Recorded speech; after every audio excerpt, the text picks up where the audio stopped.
Praise the Lord. கர்த்தர் நல்லவர், அவர் கிருபை என்றும் உள்ளது. பிரியமான தேவனுடைய ஜனங்களை, இந்த வேளையில கூட தேவனுடைய வார்த்தையை நாம் கேட்க போகிறோம். கர்த்தர் நம்மோடு பேசுவார், பெரிய காரியத்தை செய்வார். ஆகையினால கர்த்தருடைய வார்த்தையை நாம் கேட்கும் பொழுது அதை அசட்டையாய் கேட்காதபடிக்கு இந்த வார்த்தைகளை ஆண்டவரை நான் பிடித்துக்கொண்டு ஆண்டவரை சாட்சியை ஜீவிக்கும்படியாக எனக்கு கிருபை தாரும் என்று சொல்லி தேவ சமூகத்தில் நம்மை அர்ப்பணிக்கும் பொழுது கர்த்தர் நம்மோடு பேசுவார். இந்த வேளையில கூட நம்மை தாழ்த்தி ஒரு சிறிய ஜெபத்தை ஏறெடுத்து கர்த்தருடைய வார்த்தைக்கு நேராக கடந்து செல்லலாம். ஜெபிப்போம்.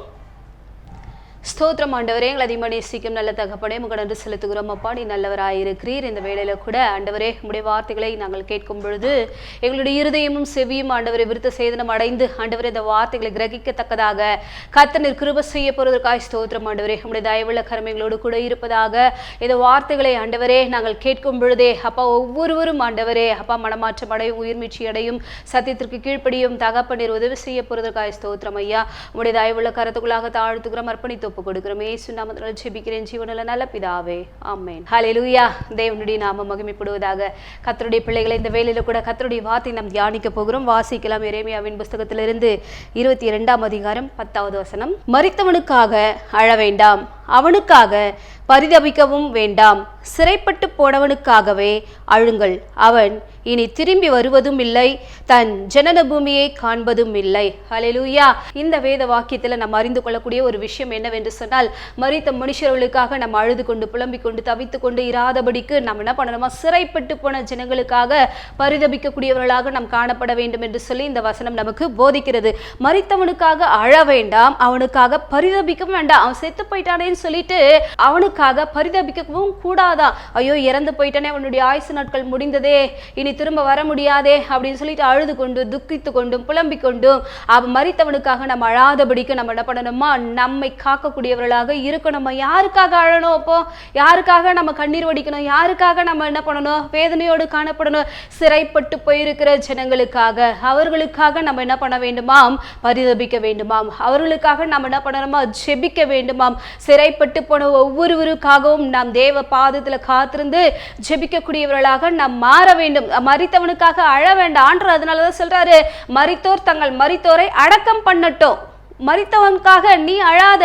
அவன் மரிச்சு போயிட்ட, திரும்ப அவனை நம் பூமியில பார்க்கவும் முடியாது. அவனுடைய ஆயுசு நாட்கள் முடிந்தது, கர்த்தர் அவனுக்கு கொடுத்த காலகட்டங்கள் எல்லாம் முடிந்தது என்று சொல்லி அவனுடைய நாட்களையோ அவன் வாழ்ந்த வாழ்க்கையை பற்றி திரும்ப திரும்ப திரும்ப பேசாதபடிக்கு இனி இந்த பூமியில வாழ்ந்து கொண்டிருக்கிற, கர்த்தரை விட்டு பின்மாற்றத்துக்குள்ள போயிருக்கிற, சிறைப்பட்டு போயிருக்கிற ஜனங்களுக்காக நாம் தேவ சமூகத்துல மன்றாடி ஜெபிக்கக்கூடியவர்களாக காணப்பட வேண்டுமாம். ஆண்டவர் சொல்றாரு, சிறைப்பட்டு போனவனுக்காகவே அழுங்கள். சிறைப்பட்டு இருக்கிறாள். எதுல சிறைப்பட்டு போயிருக்கிறா? அநேக ஜனங்கள் பாவத்துல சிறைப்பட்டு போயிருக்கிறார்கள். அவர்கள் மரித்தவர்களாக காணப்படுறாங்க, உயிரோடு இருக்கிறாங்க. ஆனாலும் ஆவியில மரித்து மரித்து போனவர்களாக காணப்பட்டு கொண்டிருக்கிறாங்க.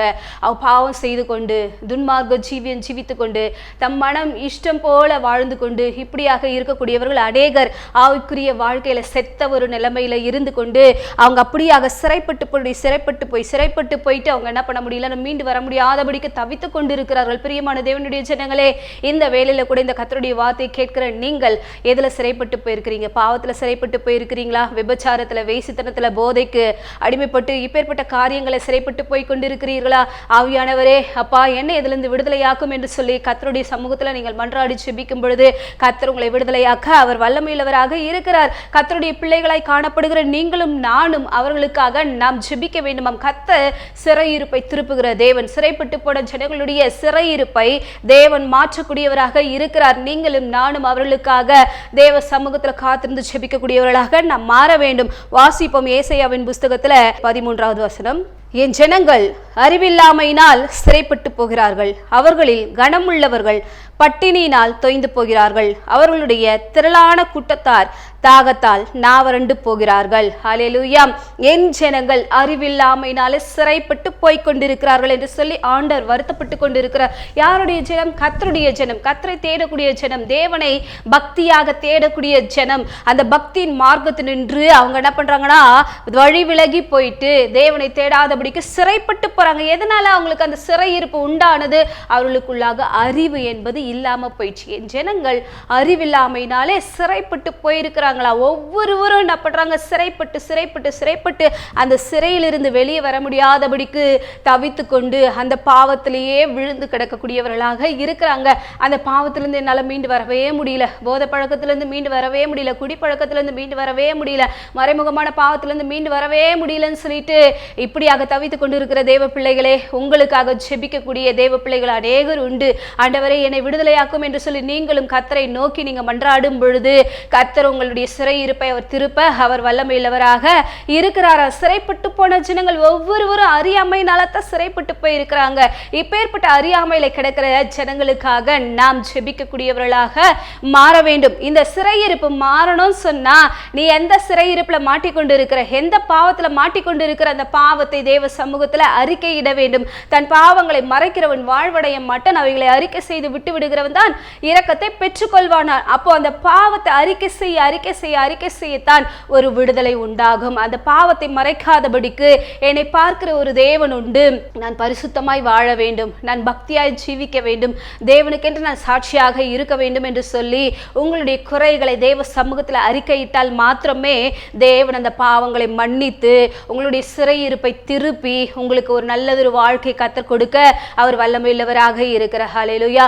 வாலிப பிள்ளைகள் செல்போனுக்கு அடிமைப்பட்டுட்டு தேவையில்லாத மனிதர்களுடைய பேச்சை கேட்டுட்டு அவங்களுடைய பேச்சிலிருந்து மீண்டு வர முடியாதபடிக்கு மன அழுத்தத்தினாலும் சஞ்சலங்களினாலும் இப்படியாக காணப்பட்டு கொண்டிருக்கிறார்கள்.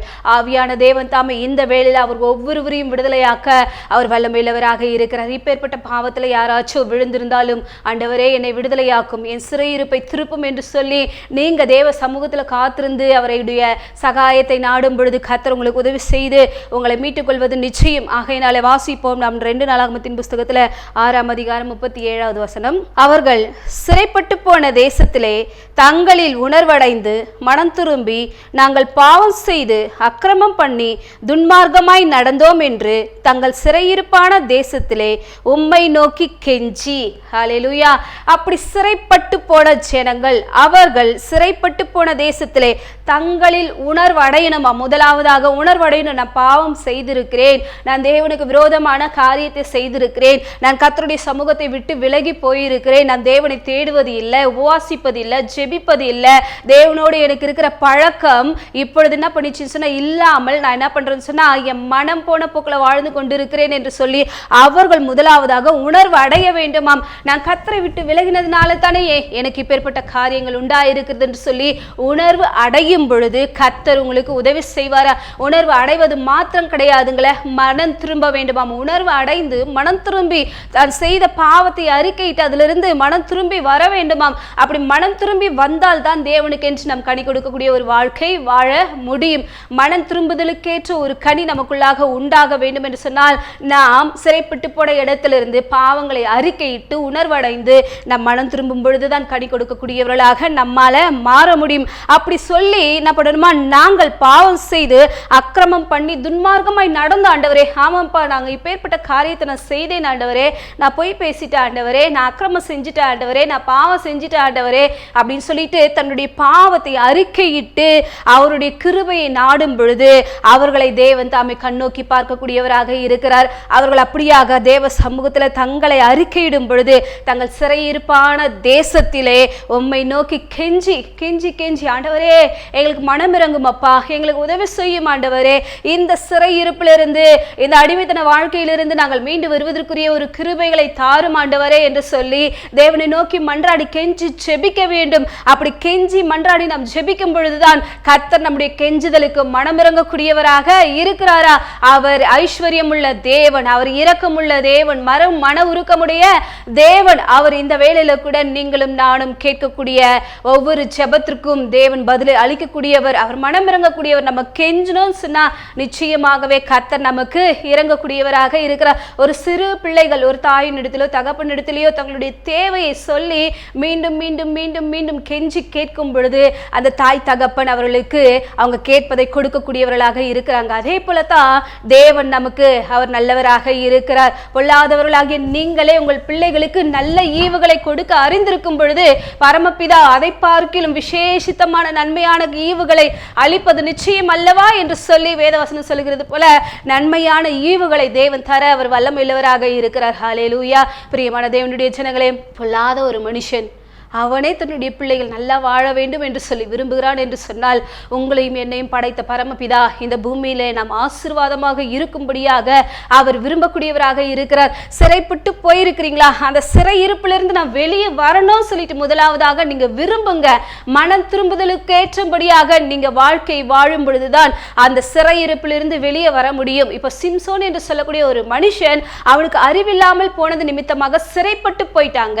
அவன் பாவத்துல என்ன பண்ணிட்டான்? விழுந்துட்டா. பாவத்துல விழுந்த பிறகு அந்த பாவத்திலிருந்து மீண்டும் வெளியே வரும்படியாக தேவ சமூகத்துல போயிட்டு இரக்கத்தை கேட்டார். இரக்கத்தை கேட்டு, ஆண்டவரே இந்த பெலிஸ்த ஜனங்களோட நானும் சேர்ந்து மடிய வேண்டும் என்று சொல்லி அறிவில்லாதபடிக்கு ஒரு ஜெபத்தை ஏறெடுத்தான். ஹல்லேலூயா.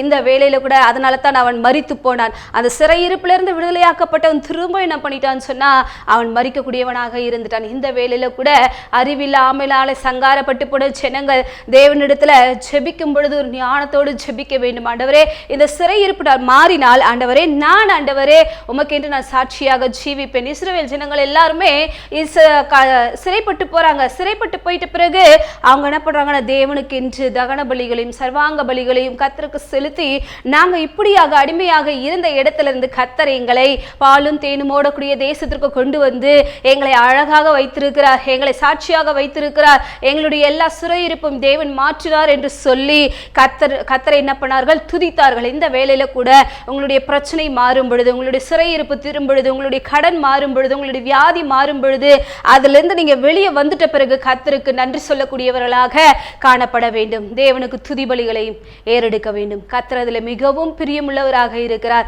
இந்த வேளையில கூட கர்த்தரை நோக்கி நீங்க மன்றாடும் பொழுது கர்த்தர் உங்களுக்கு உதவி செய்வார். வாசிப்போம். ஏசாயாவின் புத்தகத்தில் 51 அதிகாரம் 14வது வசனம். சிறைப்பட்டு போனவன் தீவிரமாய் விடுதலை ஆவான், அவன் கிடங்கிலே சாவதும் இல்லை, அவனுடைய அப்பம் குறைவுபடுவதும் இல்லை. ஹல்லேலூயா. சிறைப்பட்டு போன மனுஷன் தீவிரமாய் விடுதலையாவானாம்.